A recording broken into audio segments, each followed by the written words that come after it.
the Alternative Brown radio show slash podcast slash Instagram, wherever they will take it and listen.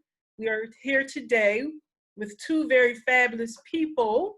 We have the glamorous Miss Jo Wallace and the legendary Ashley Beedle. And husband and wife team, I'm just ready. I'm excited because you guys are chock full of information. You are teachers by nature, and you have so much to share with the people. And the celebration of Black Music Month in June, I wanted to definitely come and bring you guys along so that you could share some things with my, my supporters. And they're probably looking like, really, Black Music Month? And you have taught me a lot about Black music.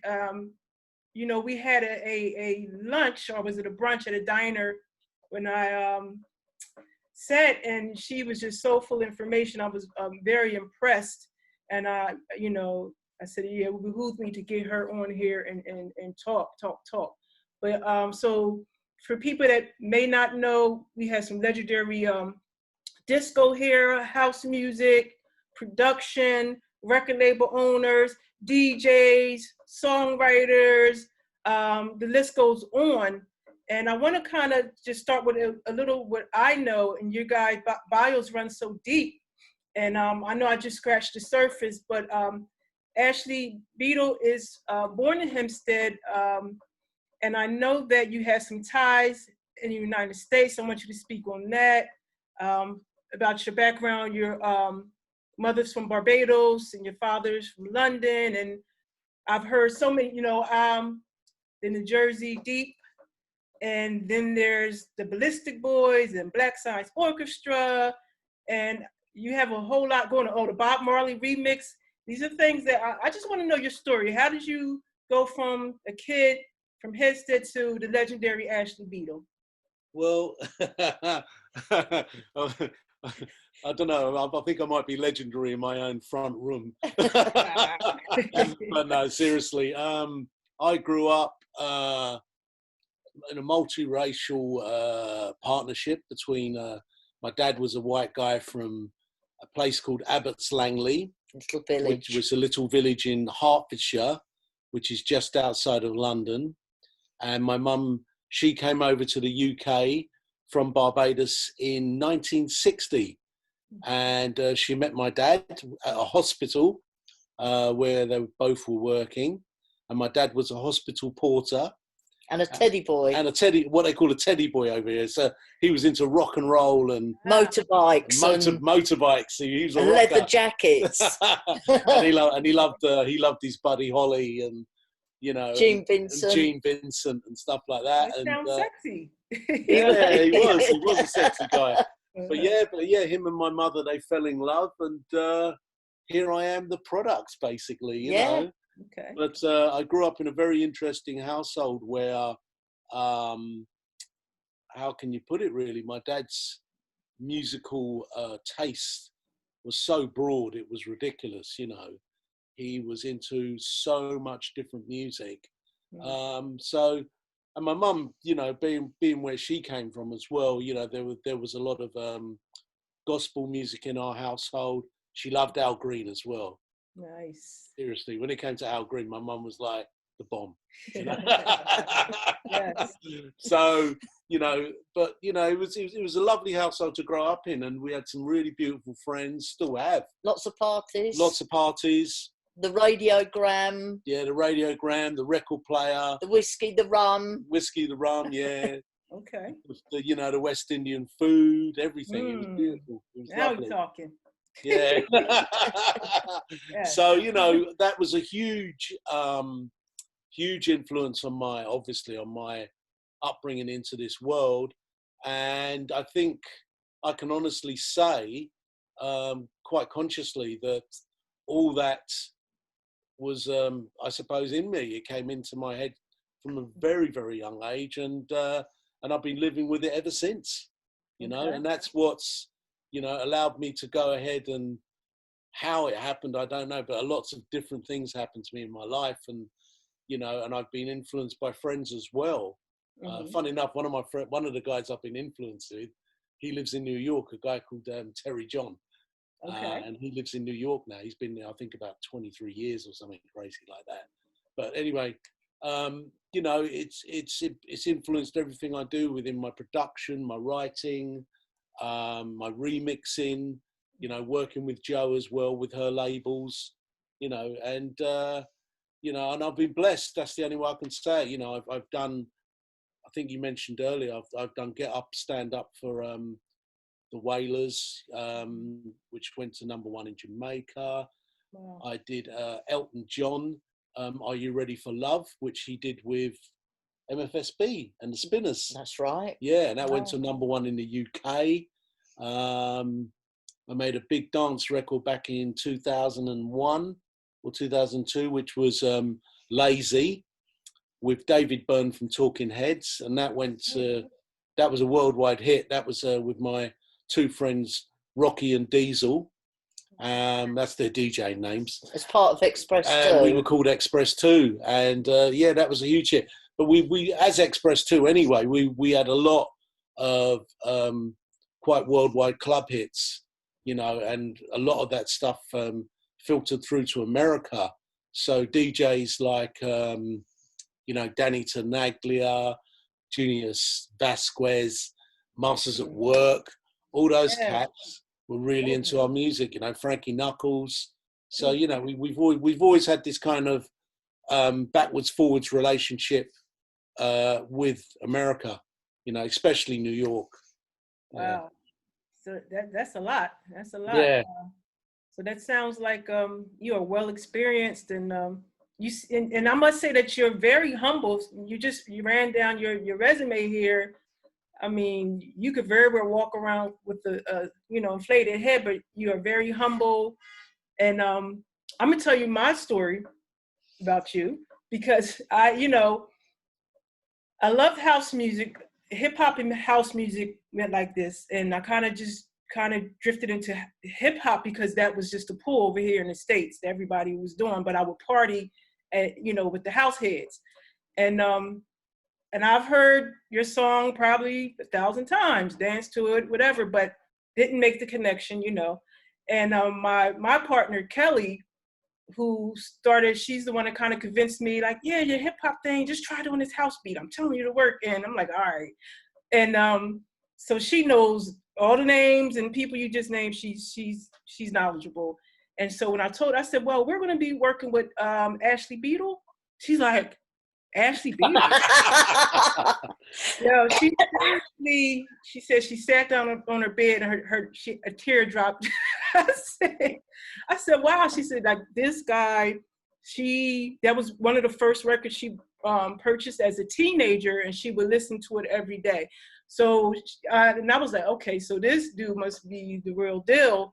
Because like I said, when I met you, you were very humble and quiet, and, you know, and that's the way to go. And that's how, you know, you get blessed, and that's how you influence people.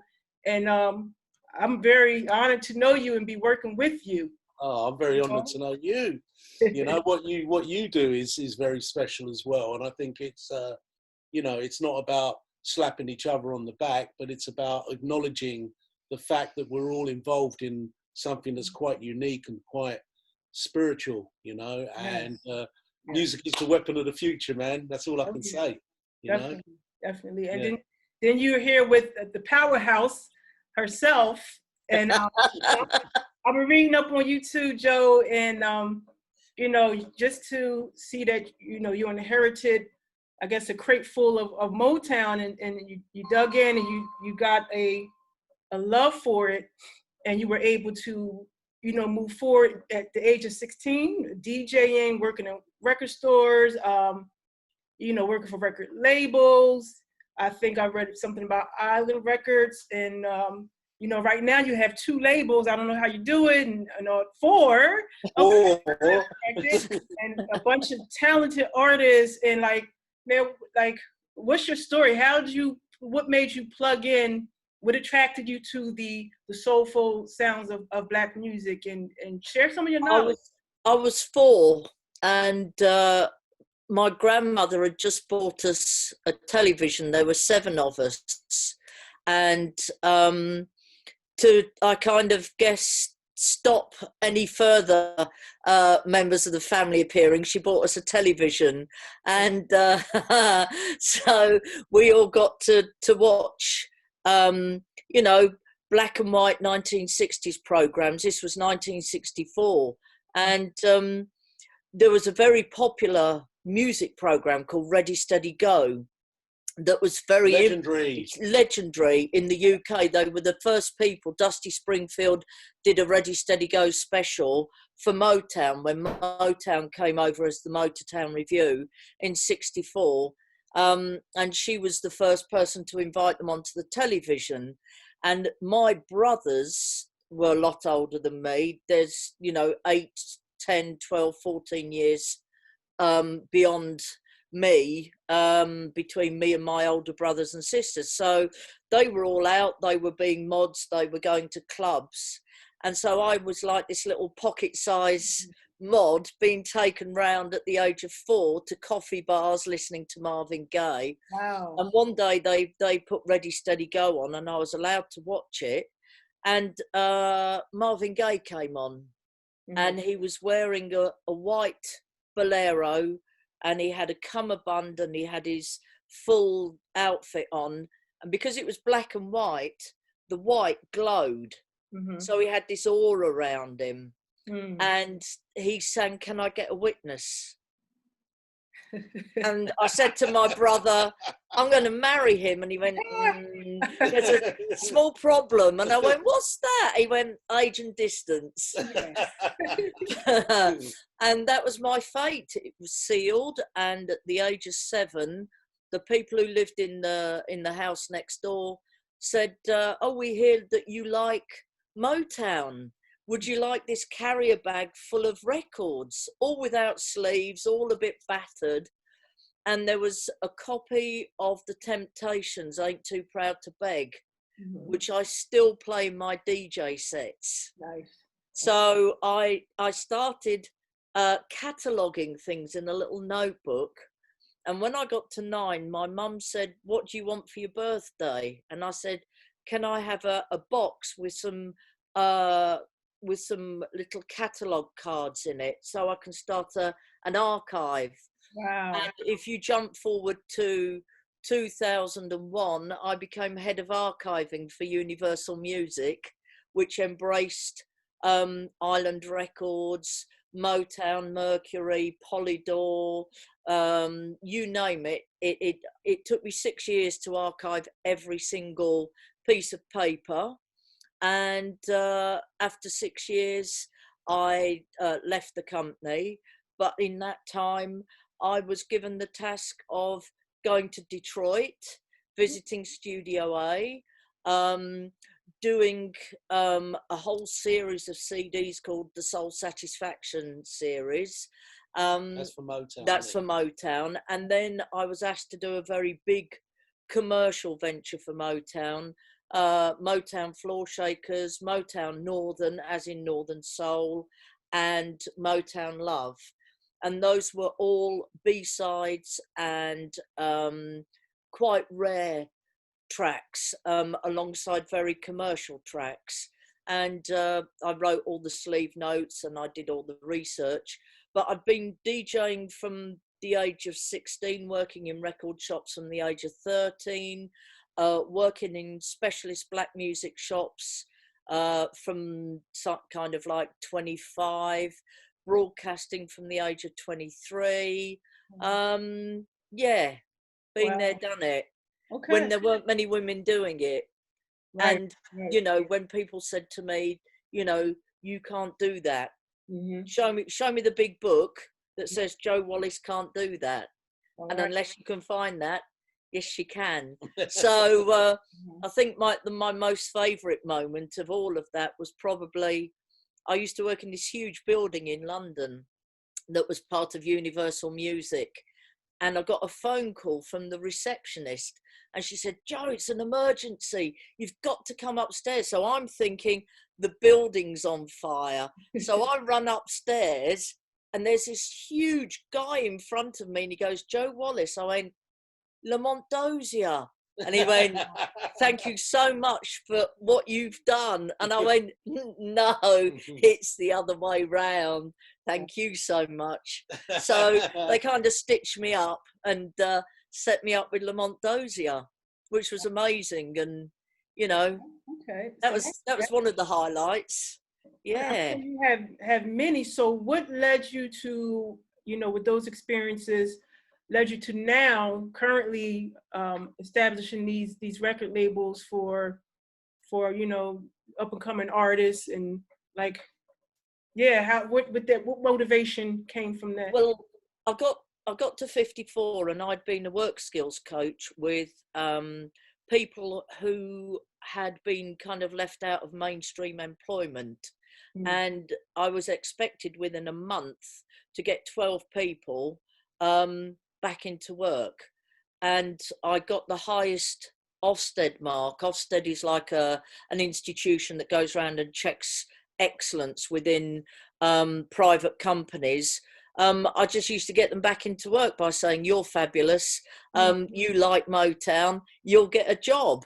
And just kind of, so when I got made redundant, I also got cancer, which was which is a bit of a double whammy. So whilst I was having cancer treatment, my doctor said, have you got any insurance? And it's slightly different from the United States. We get free treatment, but when you buy a house, you have to take out life insurance. I'd had a house previously, but I'd forgotten to cancel this insurance. So £5 a month, we've got to me having cancer. And he said, just check whether you've got this insurance. And I'd got it, and I got a huge lump sum. And I thought, I'll start a record label. Why not? Why not? So I actually got a phone call from a very famous photographer who took all the photos of Amy Winehouse and Oasis and hundreds of people. There's an old friend of yours. He's called Dean Chalkley. He's very famous. And he rang me up. I was on the top of a bus in Oxford Street in London, and he said, Joe, I've got this great track, or I need a great track. Can you write a reggae record for an exhibition called Gentleman Rude Boy? And I went, yeah, I guess. And then I put the phone down and I said to Ash, what have I just done? I've got to invent a record label. So we went in the label and we went in and made the track, didn't we? We went and made the track, which was called Return of the Gentleman Rude Boy, with the toaster called Oxman, who is also an MC for David Rodigan. And we cut the vinyl and the record came out, and the name of the label, it's like Welcome to Jamrock, which was Damian Marley. We come from Ramsgate, so it was Welcome to Ramrock, and Ash said, you better lose the welcome to. And so we ended up with Ramrock. Yeah. So this lump sum of money meant that I could start sourcing artists that I really liked and inviting them to the label and to, you know, just make music. And it kind of snowballed. I had Ramrock, which was reggae. Then I had Ramrock Blue, which I had to invent for Greg Blackman. It's a soul label. It's the soul division. Awesome, yeah. So that was cool. I invented another division. And then Joseph Malik came along, and people like Future Unit and yourself. And I had to invent Ramrock Red for all the stuff that we couldn't put on the other two labels. And today I signed my very first track for Ramrock Retro. So in fact, I now have five labels. Five labels. Yeah. So Ramrock Retro will be licensing in probably unreleased and very rare records, and putting them out on limited vinyl. So a lot of the artists will have stopped recording, whereas all the other labels are like fresh artists. And I've got one other label called F Star Clear, which are the buttons on the bottom of a vending machine to get your money back. So that it came to me in a blinding flash. I was thinking, what can I call it? And we were waiting at the station to go to the to the studio, and I put my money in and it wouldn't come out, and I had to go F Star Clear. I went, that's the name of the label. Why not? And so we've had people from all over the world, you know, Russia, Paris, Dublin, where else have we had them from for F Star Clear? All over the world. All over the world. It's brilliant. And that's a house label. Yeah. So I get to recruit my other half, and I don't just do house. you don't just do house, darling. No. So I do a lot of house. Yeah. So anyway, that's kind of how I arrived at this, and then I had my 60th birthday this year. Yeah. And I don't. Party? Well, we couldn't. It was March the 27th, so we were in lockdown. So we will have we're still in lockdown. We are still in, but there we are. So that's kind of, you know, and I DJ'd on the Northern Soul scene for years and years, and I ran a club called These Old Shoes, which kind of went into, you know, Northern Soul legend. And when we call it Northern Soul because the music was played in the north of England, and it was mostly music from Detroit, Philly, New York, from about 64 to 68. So it's very niche. Okay. And normally very expensive. Okay. Now those years, and I want to round back to that the beginnings of your career, and you started out pretty early as well, Ashley. So, and I was just talking to a friend of mine today who's probably in her 20s, and I mentioned the Chitlin circuit. And she's like, "What's that?" So I, you know, was explaining to her, you know, because of segregation, there were some things that did not allow some of our best artists to even walk through the front door of a club. And, you know, from what I would always hear as a young artist, is like, you know, it's different overseas. You know, Marian Anderson had to go over and, you know, what's the one with the, you know, the sexy one with the bananas, Josephine Baker. And Josephine Baker. Yeah, Oh, you know, yes. And from your perspective, like, what was going on at that time when we were doing the Chitlin circuit here? Was it the same with the artists in Europe, or was it, you know, more opening arms for Black people? No. There were a lot of black clubs in the UK, which I think would, you know, from me and Joe had quite a lot of conversations where you had black servicemen that were in the UK, and so they would have clubs like Flamingos. You had the Flamingo Club, the Whiskey A Go Go, and Gino Washington was a black serviceman in Norfolk, and they had all the big USAF Air Force bases because of the Second World War, and the way that we paid back the Americans was allowing them to keep their Air Force bases after the Second World War. And once you stepped onto the American Air Force soil, that was America. So the best way to see soul acts was to buddy up with somebody who was a service person. So you could get to see Junior Walker, you could get to see George McRae, you could get to see all the black acts that came over. They would do the American service bases first, and then there was a whole string of theatres within the UK. And in the town that I lived in, which was a big military town called Chatham, you had the Army, the Navy and the Marines. It was very, very multicultural, and the armed forces had their own clubs with almost like glee clubs who would book really good black acts to come to the clubs. Because when I started going, it was 74. Philadelphia, you know, the sound of Philadelphia was just being introduced.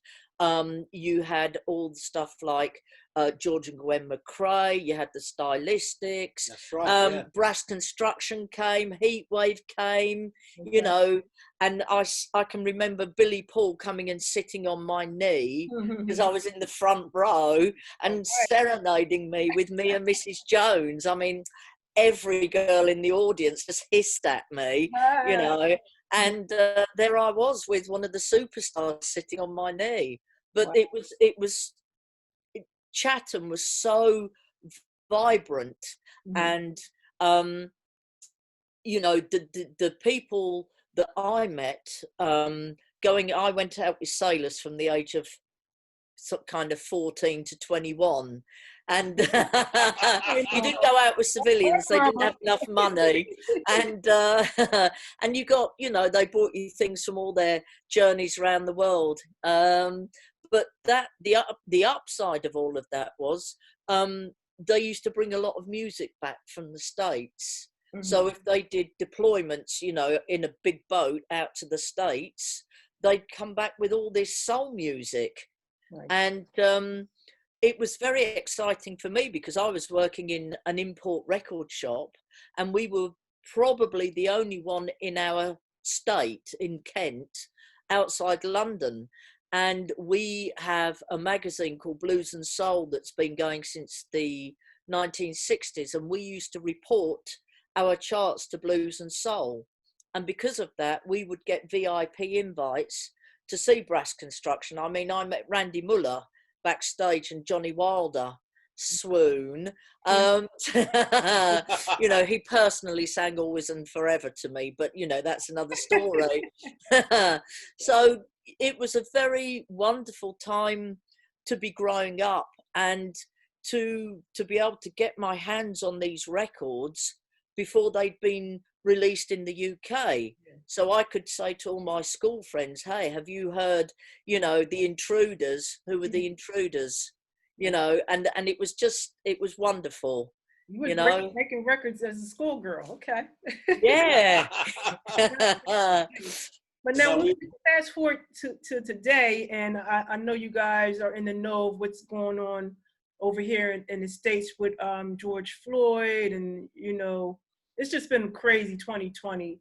And it was very heartwarming to see just across, you know, the globe, you know, people were protesting as well. And so what's going on over there in London? Like, what's the vibe, the feeling, or from your total support?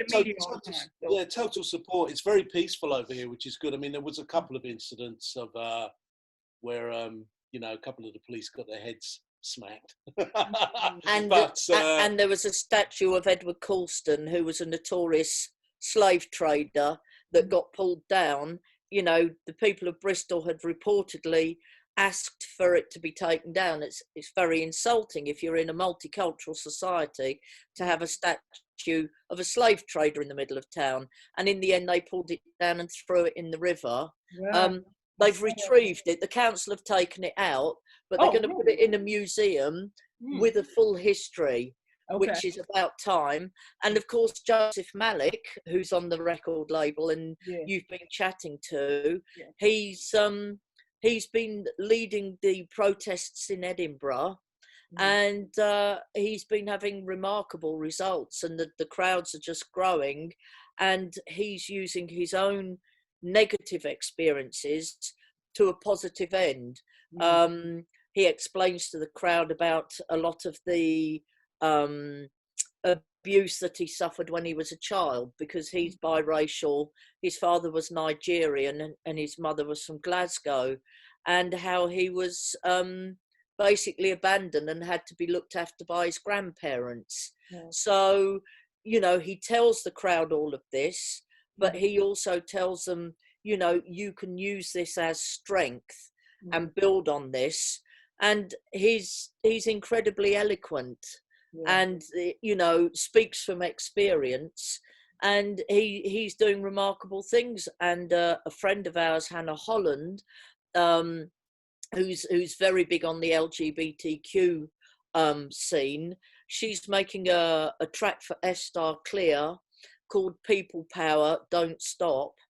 And we're donating, Ramrock, F-Star Clear and Hannah, all the profits to a charity of her choice to support people. Black Lives Matter. Yeah, and the legal funding. So that's what we're doing on this side. Awesome. Yeah, I've been checking out Joseph. He's very passionate. So him and I are putting our heads together to come up with some things, you know, to present to the world, you know, our perspective. And I think it's going to be fire. You know, I can't wait Perfect. to hear it. You know, but, you know, it's. I think with the whole George Floyd thing, really. I mean, I think that was the kind of the tipping point. Well, it's ignited everybody. I mean, it's not just you know, this kind of age group that you saw with civil rights in the 60s. These are young people. Oh yeah. You know, and these are young people going out there and saying, we don't want this. You know, you are not speaking on our behalf. We want this. And they're not excessive demands. It's just equality and be kind and respect and you know, for there to be no colour bar. And once people are able to grasp this fairly simple you know, concept that everyone is equal and should be treated so, the world's going to be a happier place. There's an awful lot of corruption and rot that has to be dug up and disposed of. And I wish you the best of luck in November. Yes. I shall be rooting for you. Yeah, we have to, I mean, get out there and vote already. There was, they did the primaries in Atlanta. The lines were so long and it was discrepancies. So it's like, it's going to be a very interesting November. So yeah. Keep up. Yes. I mean, your prayers. telling you, man, you know, and yeah, man, it's just crazy. But what do you guys have like going on now? What can the people look forward to? Where can they find you and your music? Well, I do, you know, obviously I do a lot of work with Joe's label, being I'm her husband anyway. But on my own projects, I've got the reformation of the Black Science Orchestra. Who made New Jersey Deep. So I'm working on that at the moment with Rob Mello and various guests. And you no doubt will be one of them. I think you know you're going to be one of them. Yeah. We've got another project. I've got the House of Ashley EP. Now that's going to be interesting because it's going to be dedicated to all my, shall we say, ladies in New York, and all my friends from back in the day. That's it, because I had some crazy times, man. Seriously, you know, especially in the 90s. And you know, and I used to hang with, you know, people like Barbara Tucker and Danny Tenaglia and people like that. And then, you know, Willie Ninja was another guy that I used to know, and some very interesting people. And that'll be your first solo EP. That'd be the first proper solo EP ever. And then you got your solo album, and that's going to be called Defying Foes. But all these things will take their time. I mean, there's no kind of like that has to be done by now. But the Defying Foes album, I think, is going to touch upon my own personal issues with mental health, and also with the whole what's happening now. You know, defying foes. It says it all, really. You know, so it's about the battle of personal battles and about battles that are communal battles as well. You know, so I think that's going to be very, very interesting. Yeah. And also, I'll be doing like production for other people. And I know your Ashley Beedle was Hallam. Ashley Beedle. Hallam's my real name. That's your first name. That's my first name. Government. Okay. Yeah, that's my government name. Yeah. But for some weird reason, my mum and dad. Why did you call me Hallam? Hallam Ashley Beedle, I always said. And all you call me is Ashley. And they're like, don't know. And everyone calls me Ashley. So I'm like, whatever. Yeah. But Hallam I use for one of my Facebook posts. But Ashley's my professional name. Yeah. Okay. So Ashley Beedle, plug that in. Facebook, Instagram, Twitter, and you can keep up with Ashley. All right. Yeah. What's going on with you, my lady? Yes, well, you can find most of the music on the Ramrock Bandcamp page, but lockdown has been extraordinary, really, because I've kind of been a bit of a magnet, and I've had all these iron filings come towards me, which are all these artists which have suddenly thought, oh, we'll go and talk to the woman at Ramrock. And everything that's come and been presented to me has been fabulous. I've got a wonderful lady in Scotland that was introduced to me by Joseph Malik called Nicole Smith.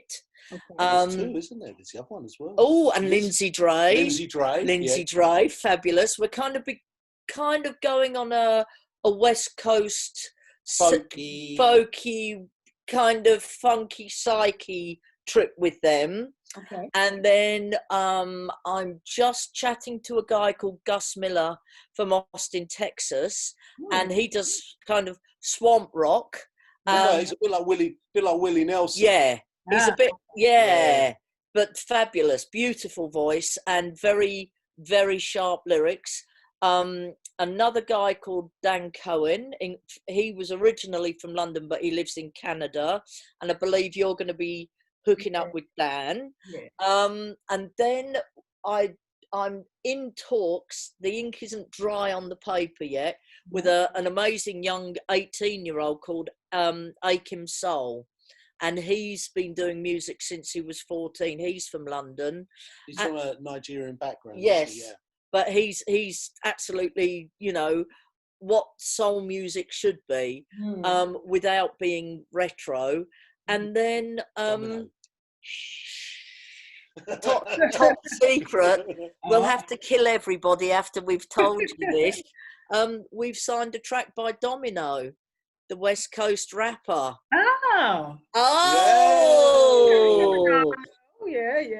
Yeah, so him of Ghetto Jam fame. And the track's called California. And it's just like being in 1993. You're there. You're in your lowrider. The best era of hip-hop. Ever. So we'll send you that so you can sit there nodding. And I've been so inspired that he has a bit in the chorus that he says, "Good life, hood life." So me and Joe are going to get good life, hood life. Tattoos. Let's go with my other ones. Yes, there we are, leaving this planet. But so we're going to have it done like Mr. Cartoon, that sort of nice black and white lettering. But I think, you get to 60 and you don't care anymore. So I'm just going, and he says 4 fingers up, crossed in the middle. I don't know what that means, but I can do it. So. Yeah. Oh, is that the W? Oh, Camilla can do it. See? And he says 4 fingers up, 2 crossed in the middle. And we've been doing that all the way through the record. So anyway, that's really exciting. And what else are we doing? Just a ton of stuff. Oh, we're going to do Camilla's track with Moplen. Yeah. Which we got through today, which is fabulous. Have you heard it yet? If he did anything new to it, I haven't. The last thing he sent me was maybe 2 or 3 days ago. Oh, right. You're very good. You're very good. And you're getting remixed by Mr. Beedle. Yes. So that's coming out on the House label. Nice. So we'll talk to you about that afterwards. But it's just lots and lots of amazing stuff. We've got Darren Price from Underworld coming out with a house track. And it's just going on. Right. I must say you guys have mastered the mixing and remix master thing. I tell the story all the time, Holding On, which is, the song that's out now. I don't know. I just, I thought it was good. It was great. Sent it over and you say, okay, well, we're going to get, NSW, Darren Morris, and Ashley on it. And you sent me a little clip and I'm working on it. And I'm like, okay. And let me tell you, when I got that thing, and I like to listen to music on different things. I'll listen to it in headphones, but I have to hear it in my car. And I literally had to pull over and I was like, what the? Oh, bless you, man. Am I ready? So yeah, man, you guys have you got that thing cornered. So you know, the music is great that you're putting out. It's positive, and I'm looking forward to see the great things that's going to happen for all the record labels. Yeah. Well, the thing is, you know, I think the main thing is as well. I mean, we've had this conversation, haven't we, Joe? Where all the artists that we are working with as well, there is this really beautiful connection and positivity there. You know, and everyone's kind of interconnecting. You've got Joseph and Dan connecting with you, and then we've got other people connecting with other people. And I don't, that's not part of the contract. I don't say, by the way, you must hook up with at least 2 people on the label. Everyone's just going, wow, love Camilla's holding on.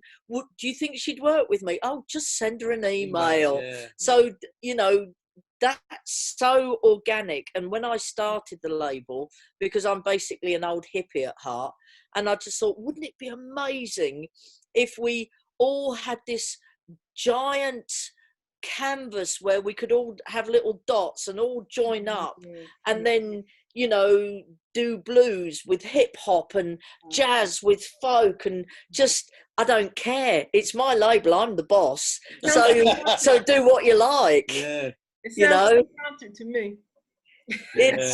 It's pretty fabulous. And it's like, I always say, it's like working in a sweet shop and never getting fat. I can have as much of it as I like, and it just, getting up every day is a pleasure. And it's literally, we go to bed listening to music, we get up in the morning listening to music, people send us music, we send people playlists, we talk to you, it's about music. I mean, what isn't there to like? You live in your dreams, man. It is living the dream. You know, and it's funny, like money. You know, I learned, come to realize, you know, as young artists, even if you go, before I got diluted by, oh, you can get a car and house and da-da-da-da. You know, when you're young, and I think I wrote my first song at 8 years old, didn't know what I was doing. I'm writing, getting my feelings out, and I think I'm singing, and it was just for my spirit, it was how it fed my spirit and got me through my things. And then you get diluted by those other forces and says, you know what, yo, we can get rich. And this what means you're successful. You're on a record label, and you're on a red carpet. And then, you know, you start to drive for that, because we're young, we're impressionable, and we see these things on MTV, and it's like, okay, yeah, why not? And I've come to realize that does not equal success, at least not for me anyway. You know what I mean? Like, for me, success is being able to create with like-minded people and being able to teach these things to, you know, the people coming, young, old, like me teaching about the Chitlin Circuit today, you know, people that come into my life. And I love writing. I felt so, like last night, vibing off of Joseph, and it was like, yeah, and it came out, and I was like, oh, I'm done. And I'm sleeping, I thought I heard music, I was ready to jump up, but it must have been a dream. And then, you know, today I'm ready to go back in. So you're right, just being connected with the right people will keep you inspired and motivated, where we're not chasing that dollar and feeling bad about how things turned out, you know. So money, I always say to people now, you know, when I talk to kids about the music, etc., if they're really into their music and they really want to do what they want to do, I think it's a case of, I always say to them, money's the byproduct. Yeah. You understand what I'm saying? Yeah. What's more important is the fact of making the music, believing in the music, and if the music is something you want to do, let it take you there, you know. But money, you know, I've been there, you know, back in the day, and money I think is the byproduct. You know, if it happens, cool, but if it don't worry, don't stress, you know. Yeah. You know, and people might sort of say, oh, you know, you've kind of led a very, what's the word, blessed life. I have had an incredibly blessed life, but it is the path that I chose to tread. And, you know, at 16, having that vision, I think that was for both of us. Yeah. But for me especially, there were no female role models. All DJs were men. There were a handful. that I still know personally who are still into the music that taught me how to cue a record up. I learned how to use a microphone by being a bingo caller at the seaside, you know, those legs, number 11. So that's how I learned microphone. And for me, because I came from a very large family and they were all incredibly artistic, you know, my sister was a concert pianist, both brothers were artists. My other sister, you know, is an incredible seamstress and makes lace and does all this mad stuff. And it was almost like, because I was the last one by so many years, I was like, well, how do I get people's attention? You know, I'd won a scholarship to go to a good school. I went to a public school that I hated, and I just used to bunk off school and go down the record shop, and they got so fed up with me, they said, do you want to come and work here? So I already had a job. I had a Saturday job with records. I started going to discos when I was 13. You know, they were letting me into nightclubs because these were the guys who were coming in and buying the records. And I said, oh, I'll just sit in the corner and be really quiet. So they used to let me into all these big dances. And by the time I'd got to 16, it was just like, this is so easy. It's just putting a record on. And it, you know, I had my first residency at 19 in 79 because I couldn't get booked for clubs because I was a woman. Wow. I started my own clubs and I started booking people. And then in the early 80s, I started gay nights because the gay community in Chatham had to be very underground. And AIDS had just started. There was a lot of gay bashing in Chatham, and I just thought, this isn't right. This isn't how things work in my universe. So I started. It was on a Sunday night for 9 years, every Sunday, and it was called Joe and Her Immaculate Contraption. And it was the worst set of DJ decks ever. And it was a miracle that we ever got to the end of the night. That's why it was called the Immaculate Contraption. And it became a bit of a legend. You know, it's gone into kind of gay history. And I worked with Doris Troy, you know, amazing Black R&B artist from back in the day, and she was so kind of blown away that we supported World AIDS Day and we supported hospices. She said, I'll come to you. So she turned up, and it was a pub that must have fit in a bar that fit about 30 people in it, and she did a whole repertoire, Just One Look, all these beautiful tunes, and we were like, wow, we've got Doris Troy standing in the middle of our bar on a Sunday night. And, you know, I worked 2 jobs a day. I worked during the daytime, and then I went and worked on the radio, and then I had 4 hours sleep, and then I got up and did my day job and went back to the radio. And then if I was working, you know, DJing, that's 3 jobs a day. Wow. So, you know, I've grafted for it. It wasn't handed to me on a plate. And I think what a lot of people have got to understand who are in that position now is that hard work, you have to put the hours in to get the experience. There's no kind of quick fix to get in there to get that knowledge, because people will see through any kind of, you know, thin veneer. You know, anybody can pick up a DJ controller, anybody can use technology, but to have the knowledge to present to people, for people to go, oh, I really like what you're doing, whether you're male or female. You never say, Ashley's a great male DJ. Right. Why did they say Joe's a great female DJ? I don't support that tag. I'm a great DJ. So, you know, I'm sorry to all the sisterhood, but you know, I'll support you, but I'm a DJ, and that's another thing that, you know, we kind of got to be on an equal footing. If we want to get ahead in the music industry, we've got to get rid of all this, oh, she's not bad for a woman. Yeah. You know, I mean, Ashley's actually seen it, I've you seen know, it so many times. and having a name like Joe, they expect a guy to turn up. Yes. And you know, when I write my book, that will be in about chapter 3, how to deal with people who are like, in the 80s, people used to say, I'm going to have to refund everybody. Why? Well, you can't possibly go on the decks and entertain. Why not? And so I say, I'll do it for free. And then if I'm really rubbish, you can give them the money back as they go out the door.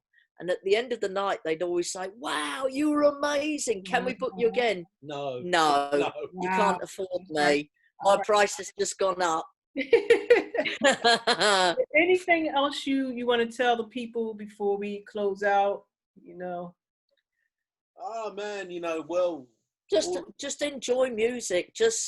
Music is a bit of a savior in these rather surreal times. And you know, connect with people. If you like an artist, drop them a line and say how much you like them. Listen to radio shows, listen to Spotify. Spotify's really, you know, it took us a long while, I think, to get into Spotify, didn't it? But suddenly it's like, wow. You can make your own playlists up and impress people at parties. And, you know, the whole thing, and write down your experiences, because the whole history of clubs and going to, you know, see MCs and acts, and write it down, because when we're gone, who's going to tell the story? Write it down, tell the children, and it's fascinating. You know, we're going to be starting a new podcast called Heads Up. And it will be giving people the heads up on not famous people, but there might be a few. Might be a few. But it's people who went to see the Beatles in 1963. You know, how did you get tickets? How did you feel? Did you just scream all the time? And people who've been DJing for longer than me, you know, and their story and what club life was like back then. So I think it's really important to have an oral history of everything. Okay. Yeah. So I have I've created my signature closeout question, but now that you made the point about you know, not kind of putting things into a box, but I'm going to say it. Who are you guys' favorite female rapper, past or present? Mine. Got to be Little Kim. Little Kim. Little Kim? Okay. Little Kim. Yeah. He loves Little Kim. Put your lighters up. Yes, okay. Yes. Who's mine? God. Oh, that's a toughie, isn't it? It's a real toughie. I think it might be. I think from back in the day, it's got to be Roxanne Shante. Yes. That is one of my favorites, man. I think she's the reason why I got the courage to pick up the mic. Roxanne Shante. Definitely. Yes. Yeah, Roxanne Yeah. Shante. Huge influence. Huge Yeah. influence. Favourite male rapper would be... Oh, Ghostface Killer. Oh, okay. Yeah. Ghostface Killer. Ghostface and then... Nas. And Nas for you. Yeah. You were there the day that Illmatic landed, weren't you? I was in New York when Illmatic came out, man. Oh, my God. In Times I was Square. standing in Times Square, man, when Illmatic came out. Yeah. My favourite male rapper would probably have to be Guru. You're a good Yeah. Guru. Yeah. Awesome. Well, I want to thank you guys for your time. And I know I'm going to see some great things coming out of the camp. And we will talk again soon. Alternative Brown, for those who aren't afraid to step outside the box. Oh, wonderful. Yeah. Much thank you. love.